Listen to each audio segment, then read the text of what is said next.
લખવાળું તું મારા ઘરનું અજવાળું છો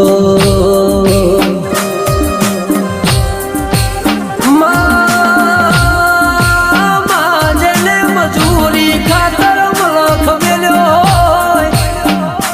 એ જેને ઘરની જવાબદારી ખાતર ભણતર મેલ્યું હોય